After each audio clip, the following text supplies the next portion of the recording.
नमस्कार, real estate 101 मा तपाईलाई स्वागत छ।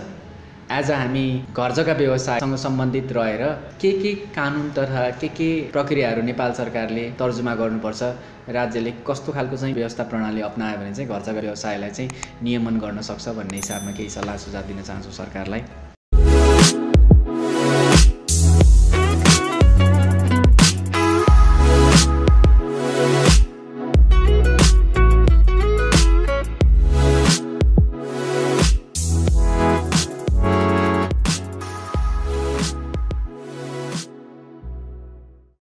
सम्भवतः घर जग्गा व्यवसाय संसारकै सबैभन्दा पुरानो व्यवसायहरूमध्ये एउटा व्यवसाय हो। जब मान्छेहरू घरमा बस्न थाले त्यसपछि घरको किनबेच ओनरसिप सुरु भएको हो।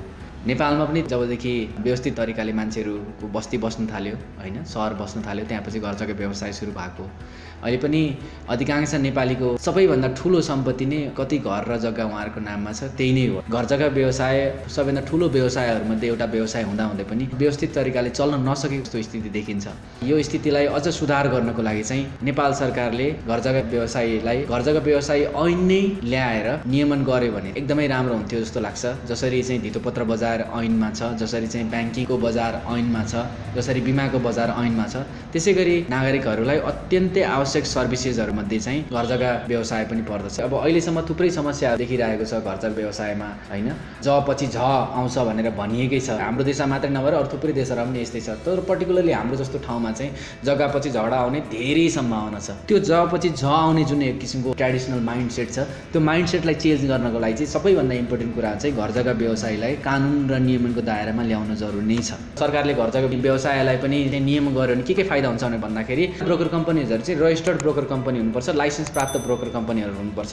त्यो भएको कारणले गर्दाखेरि जति पनि घर जग्गा व्यवसाय विकृत हिसाबले कारोबार हुन्छन् नि, खोलाको जग्गा बेच्दिने हैन, तपाईको सरकारी जग्गा बेच्दिने, कम्तीमा घर जग्गा व्यवसाय ऐन व्यवस्थित भएर आयो भने यो बालुवाटार जस्तो घटना चाहिँ हुँदैन। त्यो भएको कारणले गर्दाखेरि पनि घर जग्गा व्यवसायलाई चाहिँ एकदमै व्यवस्थित गर्नु जरुरी छ सरकारले हैन। तपाईको हजारौं बिघा जमिनहरू व्यक्तिगत नाममा प्रास भइराखेको छ। हरेक कारोबार सरकारी लाइसेन्स प्राप्त घर जग्गा व्यवसायीको रोहबरमा मातहतमा हुने भने भोलि यस्तो खालको स्थिति नै बन्दैन। अनि अर्को कुरा भनेको चाहिँ लगभग हरेक जग्गा कारोबारमा तपाईको 4.5% देखि 5.5% चाहिँ रजिस्ट्रेसन फी लिन्छ। खैर कुनै बेलामा कसैले प्रचलनमा नरहेको थैली कम गरेर थैली बेसी गरेर भन्ने कुरा छ हैन। त्यो थैली कम गरेर बेसी गरेर भए पनि 4.5% देखि 5.5% को हिसाब किताब चाहिँ भइराखेको छ भने लगभग 90% कारोबारमा त्यहाँको ब्रोकरको संलग्नता हुन्छ र 1% देखि 5% सम्म ब्रोकरले कमिसन पनि ल्याछन्। तर मलाई आजसम्म पनि कुनै पनि ब्रोकरले मैले यति कमाएँ र मेरो इन्कम ट्याक्स यति तिर्नुपर्छ भनेर लगेर सरकारको खातामा आम्दानी कर बुझाएको मलाई थाहा छैन। सो भनेपछि सबैभन्दा पहिलो फाइदा सरकारलाई के भनेर भन्दाखेरि वर्षौंदेखि यो व्यवसाय चलिरहेछ, सरकारले जुन कर प्राप्त गर्न सकेको छैन त्यो कर चाहिँ आम्दानीको रूपमा सरकारले प्राप्त गर्न सक्छ। त्यति मात्रै नभएर घर जग्गा व्यवसायमा पनि एउटा जिम्मेवारपूर्ण, एउटा चाहिँ उत्तरदायित्वपूर्ण एउटा संस्था भयो भने चाहिँ त्यो संस्थाले भोलि कारोबार सम्पन्न भइसकेपछि कुनै पनि विवाद आयो भने त्यो विवादलाई समाधान गर्नलाई भौतिक रूपमा, कानुनी रूपमा चाहिँ मिडिएटरको भूमिका निर्वाह गर्न सक्छ। त्यो भएको कारणले गर्दाखेरि चाहिँ सरकारले ब्रोकर कम्पनीहरूलाई, शेयर ब्रोकरहरूलाई लाइसेन्स दिए जस्तै खालको व्यवस्थापन चाहिँ सुरुवात गर्नु जरुरी छ जस्तो लाग्छ मलाई। करको दायरामा मात्रै नभएर यो अस्वाभाविक मूल्य बढिरहेको स्थितिलाई पनि सरकारले नजिकबाट निहाल्न सक्छ र त्यसलाई नियन्त्रण गर्नको लागि ब्रोकर एसोसिएसनलाई चाहिँ सरकारले त्यसमा प्रयोग गर्न सक्छ। अनि अर्को कुरा आम जनताहरूलाई के फाइदा यसबाट भनेर भने चाहिँ किन्ने मान्छेहरूलाई पनि अस्योर्ड हुन्छ हैन। मैले राम्रो मान्छेहरूसँग राम्रो हिसाबले चाहिँ किनिराखेको छु, मैले बिचमा ठगिनु परेको छैन। यतापट्टि बेच्ने मान्छेलाई पनि के ढुक्क हुन्छ भनेर भन्दाखेरि मेरो सामानको सही मूल्य मैले पाएको छु र मेरो सामानको सही मूल्य पाउनको लागि मसँग एकदम प्रोफेसनल ब्रोकरहरूले काम गरिराख्नु भएको छ। थुप्रो ब्रोकरहरू पूर्णकालीन रूपमा रियल एस्टेट व्यवसायमा हुनुहुन्छ। मैले अर्को कुनै काम गरेर पार्ट टाइममा यताको कुरा उता चाहिँ सेयर गरिदिने ब्रोकरहरू भन्दा पनि फुल टाइम ब्रोकरहरूको कुरा गरिरहेको छु। तपाईको चिया पसलको दाइ पनि ब्रोकर, अनि त्यो हुँदा ब्याङ्कको सिइओ पनि ब्रोकर, चाहिँ मन्त्रालयका कर्मचारी पनि ब्रोकर, तपाईको चाहिँ मालपोतका कर्मचारी पनि ब्रोकर, सबैजना ब्रोकर हुने खालको भएर एक किसिमको अव्यवस्थित, एक किसिमको केओस खालको जुन एउटा स्थिति छ, त्यो स्थितिबाट चाहिँ एकदमै व्यवस्थित खालको राम्रो खालको ब्रोकर कम्पनीजहरू मात्रै काम गर्ने र त्यो ब्रोकरहरूले राम्रो प्रोफेसनल हिसाबमा चाहिँ सर्भिस दिने खालको एउटा चाहिँ एन्टिटी बन्छ। जसको कारणले गर्दाखेरि ब्रोकरहरूलाई पनि फाइदा के भनेर भन्दाखेरि उनीहरूको चाहिँ पेसा व्यवसायमा कमाइ त छ, तर कमाइ सँगसँगै एउटा इज्जत पनि चाहिँ ब्रोकरहरूले पाउन सक्नुहुन्छ।